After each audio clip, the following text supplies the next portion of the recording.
ಇತ್ತೀಚೆಗೆ ನಿಧನ ಹೊಂದಿದ ನಿಟ್ಟೆ ವಿನಯ್ ಹೆಗಡೆ ಅವರಿಗೆ ಸಾರ್ವಜನಿಕ ಶ್ರದ್ಧಾಂಜಲಿ ಕಾರ್ಯಕ್ರಮವು ನಗರದ ಟಿಎಂಎ ಕನ್ವೆನ್ಷನ್ ಸೆಂಟರ್ನಲ್ಲಿ ನಡೆಯಿತು.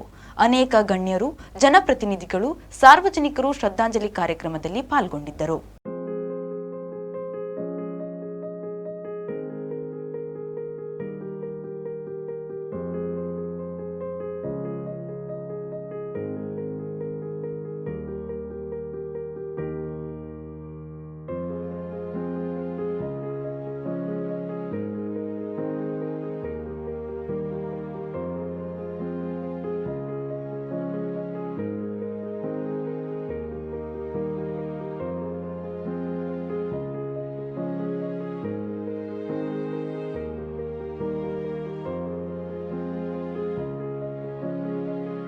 ನಿಟ್ಟೆ ಎಜುಕೇಷನ್ ಟ್ರಸ್ಟ್ ಅನ್ನು ಸ್ಥಾಪಿಸುವ ಮೂಲಕ ಶಿಕ್ಷಣ ಕ್ಷೇತ್ರದಲ್ಲಿ ಕ್ರಾಂತಿಕಾರಿ ಹೆಜ್ಜೆ ಇಟ್ಟವರು N Vinay ಹೆಗ್ಡೆಯವರು.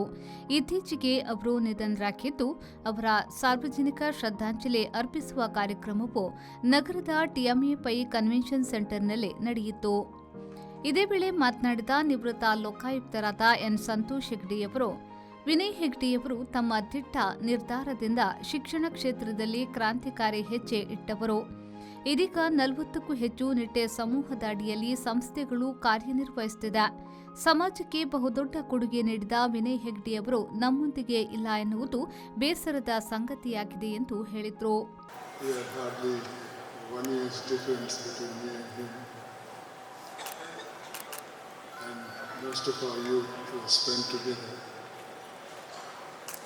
Not only in our life but also in our studies.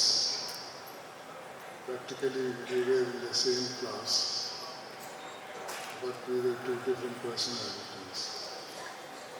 We had friends who remained to be friends, and I had friends who later was never with me. Therefore, he was one of the most liked members of the family amongst the society. Nitte ಯೂನಿವರ್ಸಿಟಿಯ pro chancellor doctor Shantaram ಶೆಟ್ಟಿಯವರು ಮಾತನಾಡಿ, ಅಸಂಖ್ಯಾತ ಜನರ ಜೀವನಕ್ಕೆ ಆಧಾರ ಸ್ತಂಭವಾಗಿದ್ದ ವಿನಯ್ ಹೆಗ್ಡೆಯವರ ನಿಧನ ಸಮಸ್ತ ಸಮಾಜಕ್ಕೆ ತುಂಬಲಾರದ ನಷ್ಟವಾಗಿದೆ. ಶಿಕ್ಷಣ ಮತ್ತು ಸಮಾಜ ಸೇವೆಯ ಕ್ಷೇತ್ರಗಳಿಗೆ ಅವರು ನೀಡಿದ ಅಮೂಲ್ಯ ಕೊಡುಗೆಗಳು ಸದಾಕಾಲ ಸ್ಮರಣೀಯವಾಗಿದೆ ಎಂದು ಹೇಳಿದರು. ಬುದ್ಧಿಜೀವಿಗೆ, ಮೇಧಾವಿಗೆ, ಅಸಂಖ್ಯಾತ ಜನರ ಜೀವನಕ್ಕೆ ಆಧಾರ ಸ್ತಂಭವಾದ ಒಬ್ಬ ಬಹುಮುಖದ ವ್ಯಕ್ತಿಗೆ ನಾವು ಶ್ರದ್ಧಾಂಜಲಿ ಅರ್ಪಿಸಲು,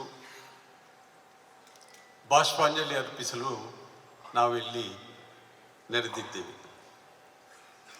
ನನ್ನ ಮಟ್ಟಿಗೆ ನಾವು ಬರೀ ಒಬ್ಬ ವ್ಯಕ್ತಿಗೆ ಇಂದು ಶ್ರದ್ಧಾಂಜಲಿಯನ್ನು ಅರ್ಪಿಸುತ್ತಾ ಇಲ್ಲ.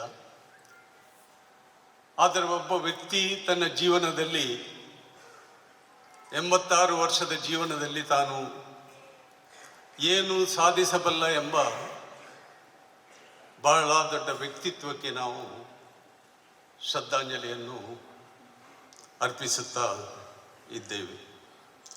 ಈ ಸಂದರ್ಭದಲ್ಲಿ ಕರ್ನಾಟಕ ವಿಧಾನಸಭೆಯ speaker UT Khader, captain Ganesh Karnik ಸೇರಿದಂತೆ ಅನೇಕ ಗಣ್ಯರು, ರಾಜಕೀಯ ಮುಖಂಡರು ಭಾಗವಹಿಸಿ ಶ್ರದ್ಧಾಂಜಲಿ ಅರ್ಪಿಸಿದರು.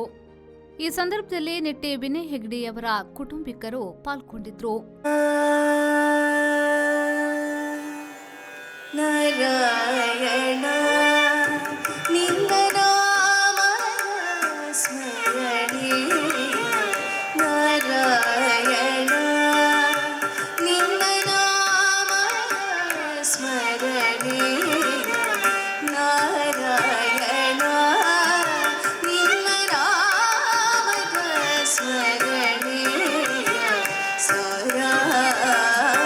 ಶರಸಾಲಿಯನ್, ವಿ4 ನ್ಯೂಸ್, ಮಂಗಳೂರು.